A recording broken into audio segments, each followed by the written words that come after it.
Hi everyone, welcome back. I'm Aishwarya Sophia. I'm an energy healer and an Akashic channel, and I'm here to make your spiritual journey a little bit easier. Let's talk about the shadow side. Welcome to part 2 of our soul healing basics. So if you haven't checked out part 1, I leave the link below. Definitely check that out because I think these 3 parts really build on each other, and that's why I've kept all 3 of the videos relatively short so everyone can watch all 3. But in the first part, I spoke about self-love as a basis of healing. And what I had said in my first video is that this really is a lifestyle change, right? It's a new way of living, of incorporating self-love into our everyday life in every way possible. Shadow work is the same way. It really helps us uncover parts of ourselves that we don't know exist, and it helps us love and accept ourselves, and most of all, understand ourselves on a deeper level. Our shadow side is the unconscious part of our psyche. It's the place where we hide away all of our repressed emotions, thoughts, and feelings. It's the part of ourselves that we hide away from society to meet social expectations. Given that our shadow side is the place where we put away parts of ourselves that we dislike, 9 times out of 10, our superpowers are also hidden in our shadow side. So the ultimate goal with our shadow side is to transmute the darkness and integrate that shadow side, which means you identify your shadow, you meet it, and you understand and accept it as it is. This results in tremendous personal growth and a deep sense of self-love and authenticity. The primary goal of shadow work is to really see and accept every part of ourselves with the deepest love and compassion. It's meeting those parts of ourselves that we were told was too much or was not enough. It's about meeting those parts with love and reassuring those parts of yourselves that you are enough. Now I'm going to give you 7 tangible practices that you can practice in your everyday life to transmute and integrate that beautiful shadow of yours. One of my favorite ways to do shadow work is through journaling. Journaling is one of the best ways to tap into that unconscious part of ourselves and to allow it to flow freely through us without any judgment. Now, there are many different ways that you can use journaling. One is just free-form writing, right? Or intuitive writing. Just pick up the pen and whatever comes up, just write it down. The other is a little bit more structured. You can work on journal prompts. And an example of a good journal prompt is asking yourself, for example, where am I dimming my light to fit in?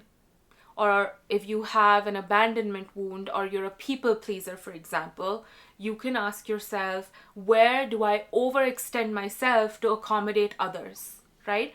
So wherever you feel like something is not quite right, you can dig deep and ask yourself, okay, where am I keeping myself small just to make other people feel big? Right? So once you start doing this, you start to uncover the root cause of the problem, how you're contributing to it, and how the other person is contributing to it. So oftentimes when you do shadow work, you start to see a lot of interpersonal relationships for what they really are. Another way is to do what I call taking a fear inventory check, right? So what you do is you just write down, what are my biggest fears? And write down all of your biggest fears. And then start reflecting. Oh, I have a fear of ending up alone. Why is that?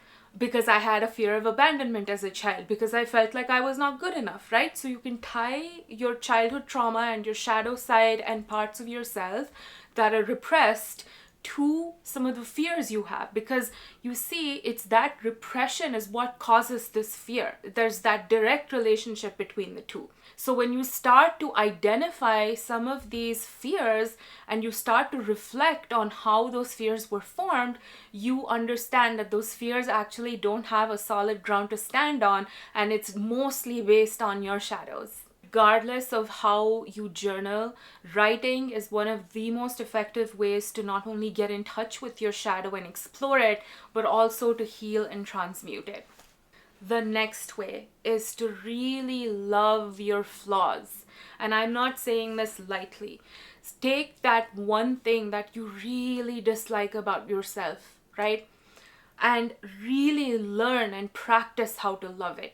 It's so important to love your flaws because a lot of times things that we don't like about ourselves don't come from us.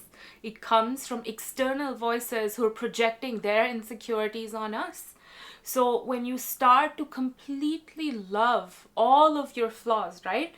Accept them and love them. No matter how great they may be, accept your flaws and love yourself completely. And this really helps you create a safe space within yourself where shadow work can unfold more organically and more naturally. Because what you're doing is you're telling yourself, I don't care what flaw of mine comes up to my conscious awareness, I'm gonna love myself. So you're giving yourself that assurance that doing this shadow work is safe and rewarding.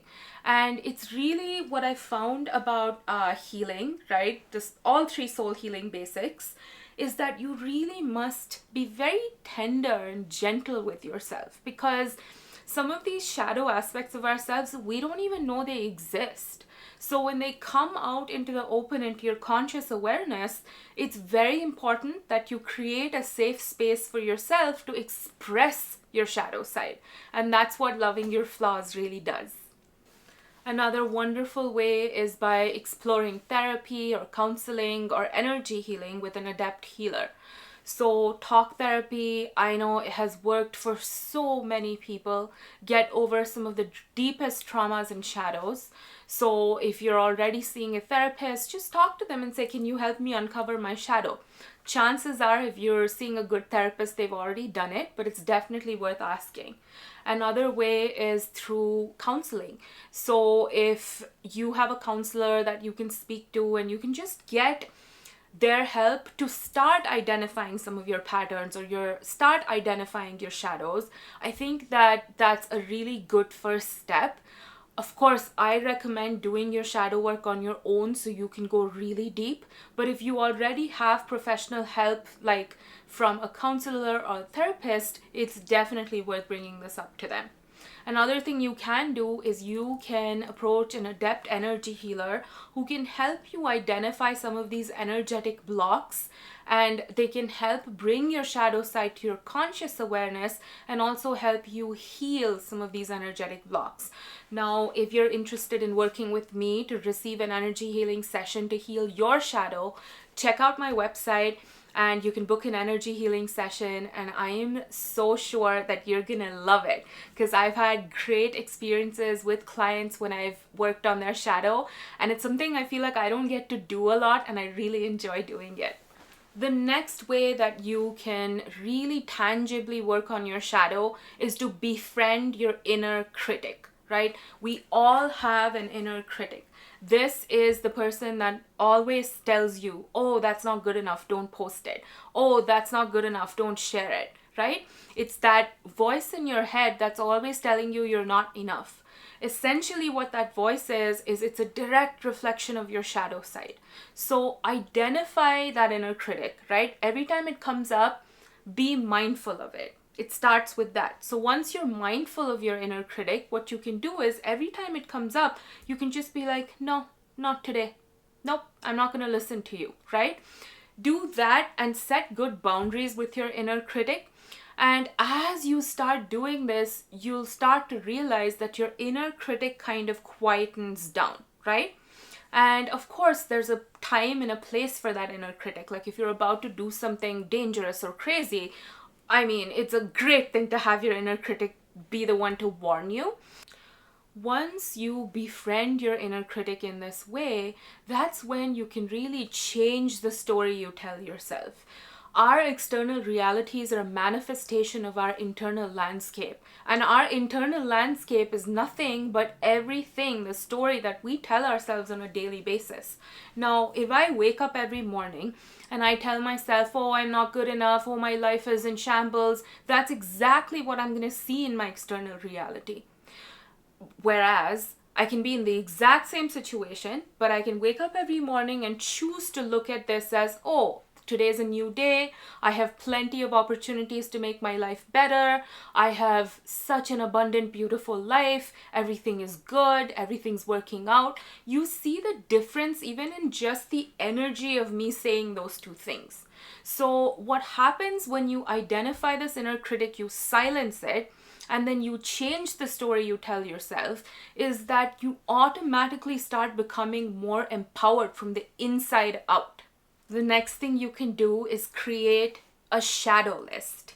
So what a shadow list is really a list of qualities that triggers you in others, right?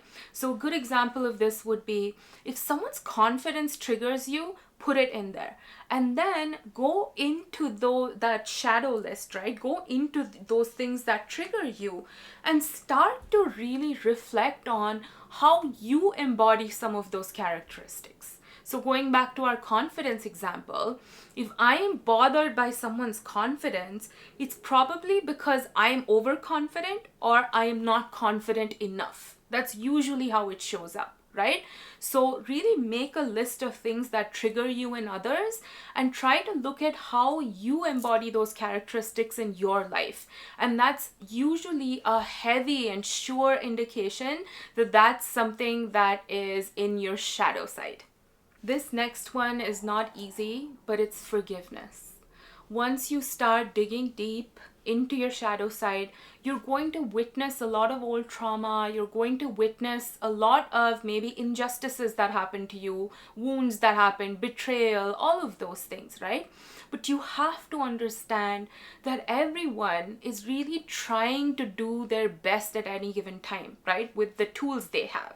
So once you understand this, and also once you understand that everyone's really just playing a role in your life, you start to realize that the best way to move forward in life is by forgiving, right? It's because if you don't forgive someone, once you witness the shadow, if you don't forgive someone, you're holding on to that weight.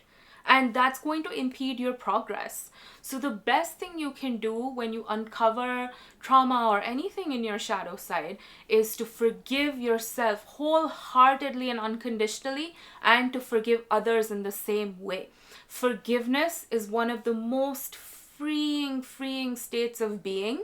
And it is difficult, right? If someone's abused you or someone has gaslit you or they've belittled you, it's very difficult to say, yes, I forgive them and really mean it. But it's up to you to practice forgiveness, to practice compassion, right? To understand that nobody's perfect. What happened, happened. What am I going to do about it now, right? So practice compassion and forgiveness first and foremost towards yourself and then towards others. The last practice is to cultivate a deep sense of self-love and compassion. Now, I made a whole video about this and I just posted it. And I really think that the reason I call self-love, shadow work, and inner child healing the holy trifecta of healing is because these are the basic pillars of healing. So the reason that I've incorporated self-love into the shadow work video is because they really do go hand in hand. You can't do shadow work unless you have this sense of deep self-acceptance and self-compassion. This is important because think of it this way, right? If you saw someone else go through something like this, you would be so tender and gentle with them. But we're not oftentimes the same way with ourselves, right? We don't usually give ourselves the same love and compassion we give others. And that's why it's so important to cultivate this deep sense of self-love and compassion, because your shadow, you don't know what's going to come up sometimes, right? It's never anything gnarly or scary, but you don't know what might come up about yourself. And it's very important to practice that complete acceptance and create that safe space to do the shadow work. So cultivating deep self-love and acceptance, I think, is one of the most important ways to deepen your shadow work practice. Shadow work takes time. Transmuting your innermost fears, your deepest thoughts, and your deepest insecurities is not a 1 day or a 1 week job. And this is why I continuously mention that any of these spiritual practices, it's best if you make them a way of life. Now, for example, I'm going to put up 3 videos and share about 21 different ways that you can work on healing yourself. You don't need to incorporate all of those 21 ways in your everyday life. Pick and choose the practices that work for you and really show up for yourself and practice these things consistently day in and day out, and then the results will come. But the reason I'm putting this in here is because it's not like shadow work, crystals, spirituality, meditation. Like, none of this stuff is a 1 day or a 1 week thing. It's not a fad. It's a way of life that really nourishes and nurtures our soul. It nourishes our well-being at a soul level. So definitely consider incorporating at least a few of these super easy practices that I shared with you, and be open to what comes up and be very kind and gentle with yourself. I want to assure you that nothing scary or nothing that you can't handle ever comes up during shadow work. You can ask anyone who is doing their shadow work and they'll tell you the same thing, that nothing that's so scary can ever come up. So please don't be fearful, don't be apprehensive. Shadow work is one of the most rewarding things that you can do, and I really hope that my video has helped you explore your shadow a little bit more. Check out my website, check out my Etsy shop if you want some readings, and reach out to me, leave a comment, follow me on Instagram, and reach out to me if you have any questions, if you have any feedback. And I'm so grateful for each and every one of you that watches my videos. Thank you for spending this time with me, and I will see you in my next video. Namaste.